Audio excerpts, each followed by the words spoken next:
In the sleepy corners of a small American town, where gossip traveled faster than light and judgments were made quicker than hellos, Clara Bennett walked silently through the crowded farmer's market, cradling her baby boy against her chest. She held her head high, or at least tried to. But the sting of whispers burned worse than any bruise. There she goes. Clara, the one who had a baby without a ring. Wonder who the father is. Some trucker passing through, I bet. Such a shame. She was top of her class. Clara pretended not to hear. She focused on her baby's gentle breathing, on the tiny fingers wrapped around her sweater, on anything that reminded her this child was her blessing, not her burden. What the world didn't know was that her baby's father was no stranger. No drifter. He was the man she loved. The man who had changed her life with a single promise, and then vanished. And what Clara didn't know was that he was watching. Clara had met Ethan Carter when she interned for a summer at a tech company in New York City. She didn't know he was the CEO, not at first. He had dressed in jeans, carried his own coffee, and treated her like a person instead of a number.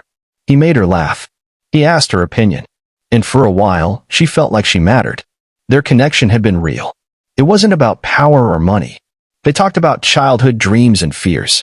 They stargazed on rooftops. They shared secrets, kisses, and finally, love.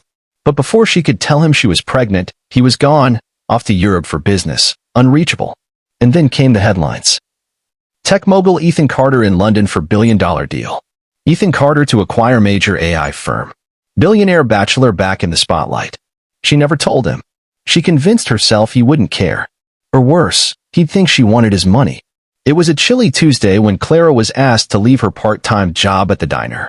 Not because she was lazy. Not because she was late. But because a customer complained about a single mother bringing her baby into the kitchen. She cried on the way home. Not because she was weak, but because she was tired. At the local store, she stood in line with a loaf of bread and formula. She counted quarters, nickels, and dimes with shaking hands. And when she came up 30 cents short, she offered to put the bread back. Behind her, a woman chuckled. Maybe you should have thought about that before opening your legs. Clara froze. But before she could reply, someone else stepped forward. I think that's enough.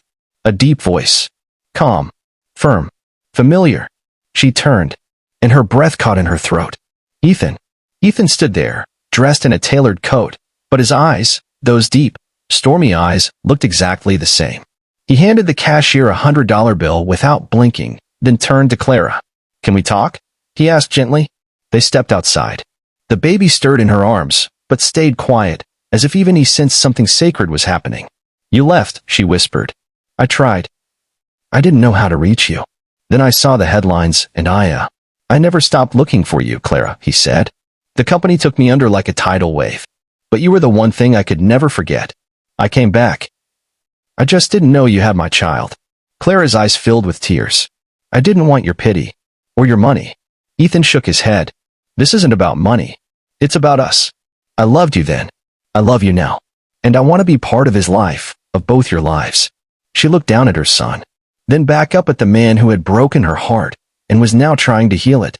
Within weeks, everything changed. Ethan bought a house in town, not a mansion, but a warm, cozy one near the school and park. Not for himself. For Clara and the baby. He started showing up at her side, not as a billionaire, but as a father, as a man in love. Changing diapers. Rocking the baby to sleep.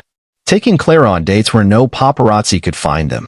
And slowly, the whispers in town faded. Not because people stopped talking, but because Clara no longer cared. She had her son. She had her dignity. And now, she had the truth.